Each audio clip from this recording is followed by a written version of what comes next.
Well, Dave, having got that result really that's backed up the performances in recent weeks, what has that done for confidence around the place? Listen, a football club's always different when you win at the weekend. That's natural, and it's the same everywhere you go. From our perspective, it's just about the reinforcement, if you like, of wins and 3 points helps massively just in terms of players' mindset, that little bit, not that we've lacked belief, but a little bit extra belief. And regardless of where you are, places always bounce you in the week after you've had a brilliant 3 points.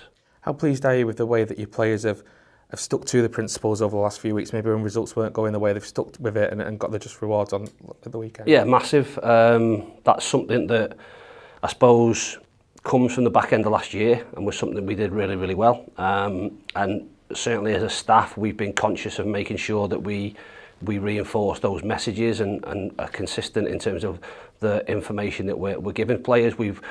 We're always going to tweak things a little bit in terms of game plans, if you like, going into different games and ask different things of them. And within a game, it's never sort of black and white, it's always grey, and they have to deal with things on the pitch, especially last weekend when you've got nearly 20,000 in there and getting information and messages onto the pitch is difficult for the players.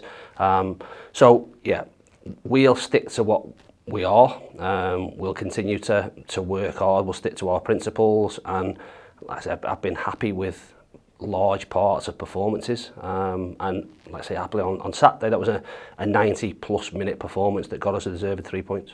How much does it help that by and large over the last few weeks you have now been able to start picking a more consistent starting 11, which for a number of reasons in the first few weeks of the season you weren't really able to do? Yeah, it helps, certainly, but that's not an excuse, like I say, because you do want to try and get some rhythm and continuity, as you say, in partnerships and units. But in saying that, every player in there will tell me that they should be playing, and I don't disagree with that. We've got a strong squad. All have got an argument for thinking that they should be in the team. But what they do over the course of the week and on weekends will either make our job really easy or really difficult. And as I say, the thought of the confidence and what we work towards needs to get results, and thankfully it did it last weekend. We've got to carry that forward now into this weekend. Just in terms of those partnerships you mentioned, Fraser Horsfell and Ryan Johnson have started the last 4 league games now in the middle of that back four, and that seems to be a real development, understanding being developed. Yeah, it does. They've played together obviously in a 3. We've gone a little bit different as a 2, if you like, or as a back 4, largely probably down to personnel. We've a lot of defenders that are out injured, which hasn't made it easy, and people like to fill into different roles, but they've done that really, really well, and it shows the, I suppose, adaptability of certain players we have within our squad.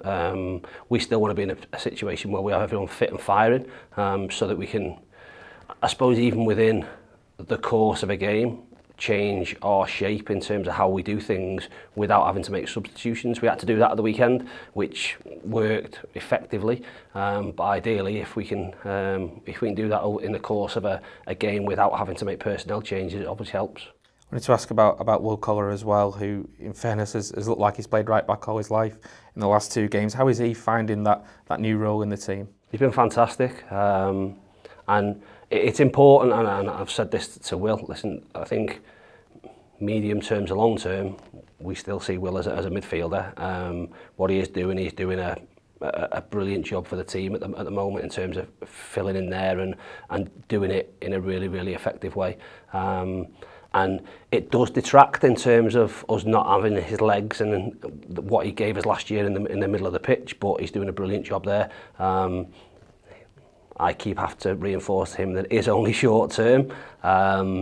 But what he is doing, forget about us being in it, he's showing himself as a footballer with plenty of traits and the ability to play in more than one position. I think he's done that over his time here. Probably from the time I came in, showed a different side of him even as a midfield player in terms of what was asked of him and what he did with his goals tally. So hopefully he'll continue to do a great job.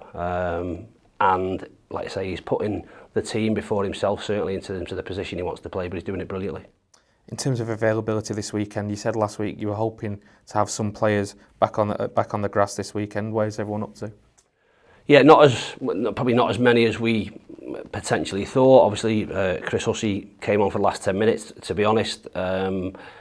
He was on the bench and had only trained once on the Friday solely for that scenario happening where Callum had only played it was first competitive game, if you like. So if we needed to protect the game with Chris's experience in the last 10 minutes or so, then he was there to do that, which worked really, really well. He's had another week under his belt, so it brings him closer to where he needs to be. Ollie's back with us, so he comes back into contention. And we're hoping certainly by the end of the month, we'll see Brian Rydell and we'll see Joe Lewis and probably Macca. He's certainly back on the grass, but probably looking at maybe the first weekend in November for him in terms of returning to play. So there are positives. People are getting closer.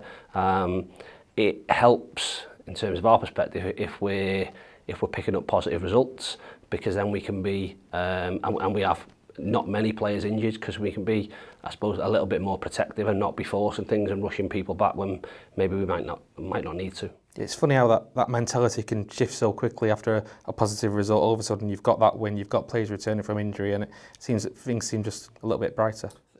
Sometimes it happens like that. Like I say, when things aren't going so great, things tend to go against you in lots and lots of different ways. I think the important thing is that, like I say, you don't overanalyze those things and feel sorry for yourself and say, oh, because we haven't won at the weekend, or we've conceded a late goal that's cost us 2 points, that oh, woe is us, if you like, and that's happening for this reason.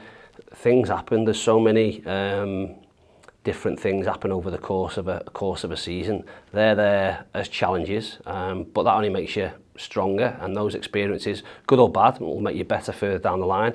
Everyone's dealing with lots of different stuff that, like I say, certainly for experience and as you go on in your career, there'll be things that you may have to deal with again, and you'll be better for that.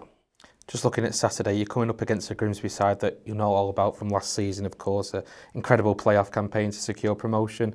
What have you made of the way that they've settled back into life in League Two? Yeah, started well in terms of results they've got. I think they've ground out results. They're similar in terms of personnel from last season, the odd change, if you like. I think they've strengthened the squad in terms of depth as we have in terms of numbers you need to get you through a season. So we expect a tough game. We expect them to come here and make it really, really difficult on the back of a good win for them at home last weekend.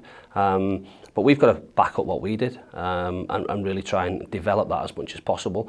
Our home record, if you look at it in a certain way in terms of saying we've not lost at home since the opening game, is good, but within that, too many draws. And we know from last season, having only got 4 draws over the course of the season, that wins and losses are or can be a lot more significant. So we're hoping to pick up 3 points. We'll do everything we can, and like I say, hopefully back up what was a great performance last weekend.